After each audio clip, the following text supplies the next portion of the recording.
Hey guys, welcome to the next blueprint, and in this video we will have another example on the nodal analysis. So in this circuit we will solve for the power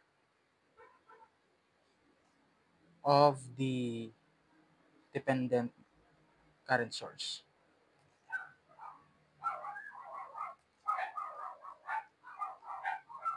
Okay,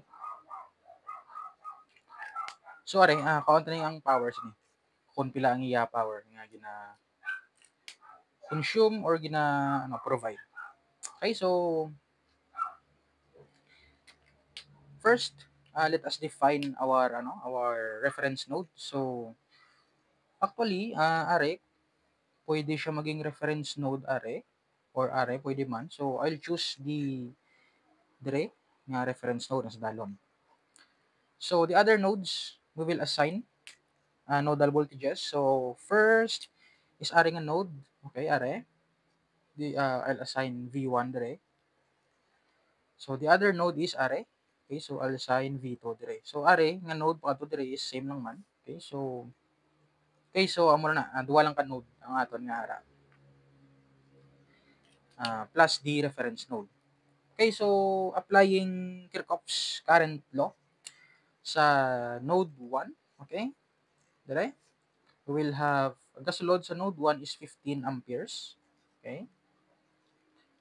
Plus, let's say are, okay? Plus or minus kay ga ano siya, ga pagwa siya sa node, we have from dire to dire is V1 minus V2, V1 minus V2 over the 1 ohm resistor, plus are or minus are kay gapagwa siya gapagwa, okay? So V1 de over are pila na de. So are is reference node, so V1 only. So V1 minus 0 over 2. So sa diri nga node 1, 2, 3, okay, so tatlo lang, then equate to 0. So simplify na we have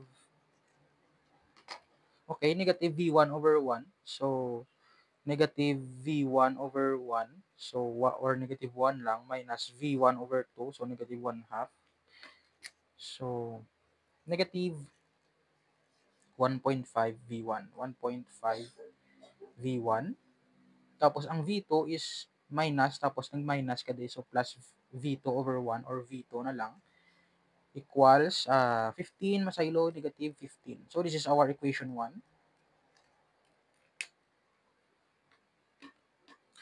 Next is sa node 2.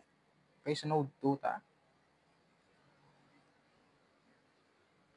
So, ang gasulod is 3I1. Okay, gasulod ang 3I1. 3I1 plus gasulod nga are. So, V1 o minus V2. So, V1 minus V2 over 1 ohm plus are. Or are na lang. Okay, are. Okay.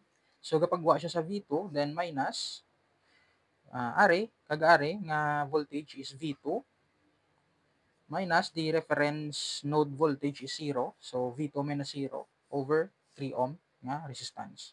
Okay, equals 0. So, simplify na we will have V1 tapos negative V2 over 1. So, negative V2 over 1 is negative V2 over 1 minus V2 over 3. So, minus 4/3 V2. Okay. So, galing may arata, no? Plus 3I1. Okay. Equals 0. So, as you can see, may ara na ta duwa ka equation. So, but we have 3 unknowns. So, may ara ta unknown na V1, V2, and also I1. So, ang ini nga I1 is the consequence of a dependent na source, which is are. So, para para ma-eliminate ng I1, let us express I1 in terms of V1 or V2. Okay, so ang I1, amo ni siyang I1 dampi o naka-label man siya.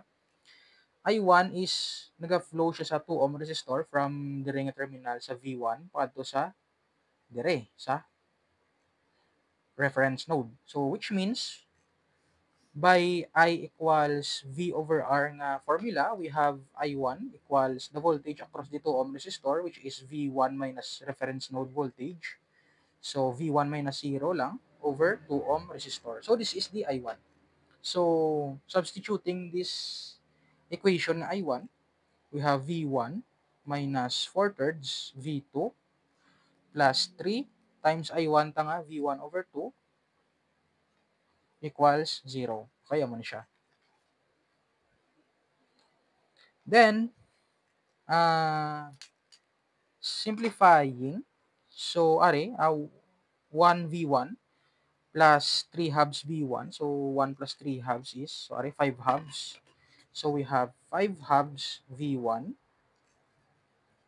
uh, minus, okay, minus 4 thirds V2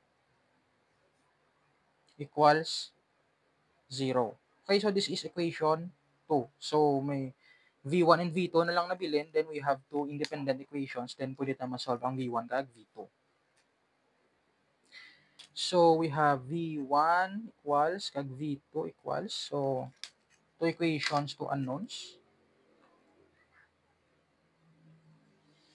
Are.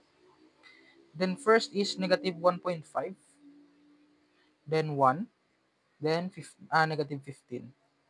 Okay. Then this are is 5 halves, so positive 5 halves.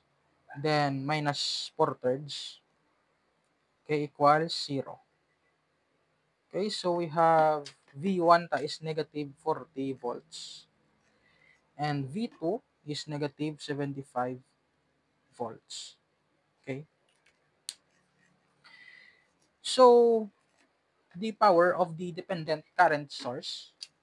So the formula of power again is power equals voltage times current. Okay, so ang power sang dependent source is voltage across sa iya. So ang voltage across sa iya is V2 minus the reference voltage nga sa reference node. So which is 0. So V2 times ang current nga provide ya or ang current through sa iya amo nang ang 3 times I1. So 3 times I1. Okay? So i-redraw to siya, i-redraw. Okay, so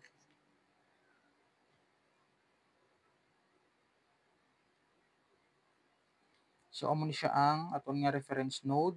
Then this is amo ni siya ang node 2. Okay? So from the result, ang V2 is negative 75 volts, which means ang reference node mas taas sa V2 by 75 volts. Or we have positive day, then negative day. Since mas taas ang aton nga reference node, then we have 75 volts. Okay, amo ni siya ang tsuras ni. So nakuha ta ng aton nga voltage ng V2. Then D3I1. Okay, so pamangkot pila ang I1. So I1 again is V1 over 2. So we have, kaya medyo gamon siya.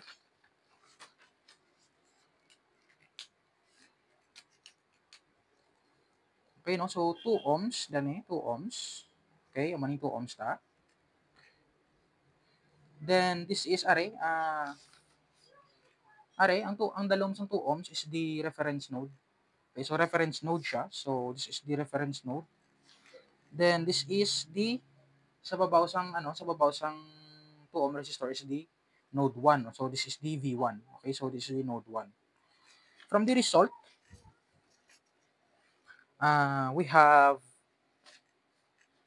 ang V1 is negative 40 volts, which means ang V1 is at lower potential with respect sa reference node. So that means nga aton nga 2 ohm resistor will be positive ang reference node, then negative sa babaw, then we have 40 volts. Since mas nubo nga potential ang sa node 1. And we have I1, dire, okay, I1. Okay. Since ang I1 ta nagasulod siya sa nagasulod siya sa negative nga terminal, then we have I1 will be equal to negative 40 volts over 2 ohms. So, it will be equal to negative 20 amperes. Okay? So, amo ni siya. Negative 20 amperes ang aton nga I1. So, since nagasulod siya sa dire, sa negative nga terminal. Okay? From dire to dire. So, are. Since I1 ta is 20 amperes, then our 3I1, so ambot silingon, ang 3I1 will be equal to negative 60 amperes. Okay? So, amo ni siyang 3I1. So, i-redraw ta ni siya since negative ni siya, negative 60 amperes. So, okay, dito. Okay, are. Dito nga portion. So, this is like, amo ni, since negative 60 amperes siya, kag naga-point siya sa pababaw, so, butang ta siya as gapadalom, pero 60 amperes. Then, negative ni, this is the node 2, this is the reference node, positive, we have 75 volts. So, power is equal siya sa voltage times current, which is 75 volts times 60 amperes. So, power is equivalent to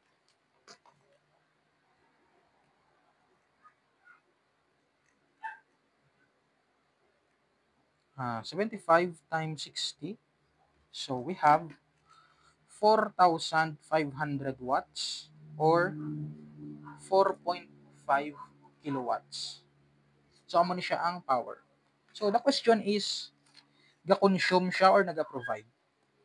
So, since ang aton nga current halin sa babaw pakadto sa dalom, and ang aton nga negative terminal is ara sa babaw, then we can say nga ang current naga-enter siya sa negative terminal sang aton nga dependent source. So, that means, from the passive sign convention, kung ang current nagasulod sa negative terminal sang positive nga voltage, then ang power nga makuha mo if positive, then it is naga-provide siya power. So, it is providing power sa circuit. So, providing.